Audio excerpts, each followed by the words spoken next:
Hi, I'm Dr. Broussard with the Waggin Trained Veterinary Clinic, and in today's segment we're going to discuss various skin conditions in dogs. My assistant Cole and I have written down a list of questions, and we're going to run through those together to hopefully give you a better understanding of certain skin conditions in dogs. Cole? Dr. Broussard, what are some common skin conditions in dogs? Common skin conditions. The most common thing we see, or especially here in South Louisiana in the spring and summer, is allergic dermatitis. Some people call it atopy or atopic dermatitis, all referring to the same thing. Dogs that are allergic to something in their environment, and then their skin will become inflamed, irritated. Oftentimes those will be followed, because the skin is inflamed and irritated, often those will be followed by bacterial skin infections. Those are the most common things we see. But to make a little bit more thorough list, you also have parasitic diseases, ticks, mites, fleas, obviously. Those things are also very commonly seen, and occasionally we'll see fungal skin conditions as well. Not as common, thankfully, because they can be a little tough to get rid of, but certain fungal diseases can affect the skin as well. Can anxiety or stress cause skin conditions in my dog? I wouldn't answer that in a way where I would say it could cause skin conditions, but I think it can exacerbate skin conditions, because as we all know, stress is a real thing, and it is a factor when it comes to your immune systems and how they function. So an animal that is continually stressed or persistently stressed will probably be more likely to have a weaker immune system, which means things like staph or fungal disease would have a much better chance of gaining a foothold and causing an issue. So can it help or can it cause skin problems? Probably not. But can it make an existing skin problem much worse? Absolutely.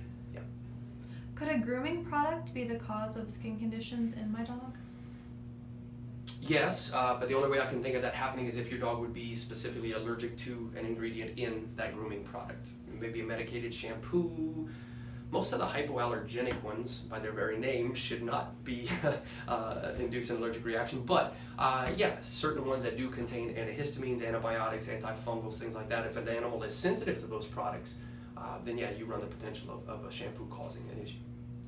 How can I care for my dog's skin at home? At home, it's probably just good, simple hygiene is what it is. Make sure the dog's coat is cared for and no significant mats. So your long-haired breeds, you either want to get them groomed often or just simply brush them often, particularly in the months where the shedding is going to be worse, summertime. Bathing. A lot of dogs struggle with dry skin, especially again in the summertime. So using things like shampoos that contain, like the one we use is an aloe and oatmeal, so it's got aloe vera in it for the dryness, and oatmeal is just a hypoallergenic additive that helps clean them. The other thing I would mention too is fatty acids are very important for a dog's coat. So one thing that you might be able to do, number one, you can check the food. Perhaps your food has fatty acids naturally occurring in it, but if they don't, maybe add fish oils or something along those lines to the food. What you're looking for is what's called omega-3 and omega-6 fatty acids. Those are the two that most of the big food manufacturers look for and try to include, because those have been proven to be beneficial for skin and coat. Are there any natural over-the-counter products or supplements I can use on my dog's skin? Yeah, probably that one. I mean, fish oils would be the first one that comes to my mind. I mean, they do have veterinary preparations that are available that or made for the purpose I just mentioned, but over the counter you can probably find very comparable products as well.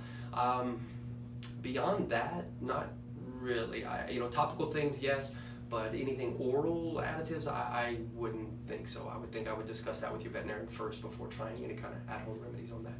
Okay. All right, guys. Well, that does it for today. Thanks for tuning in.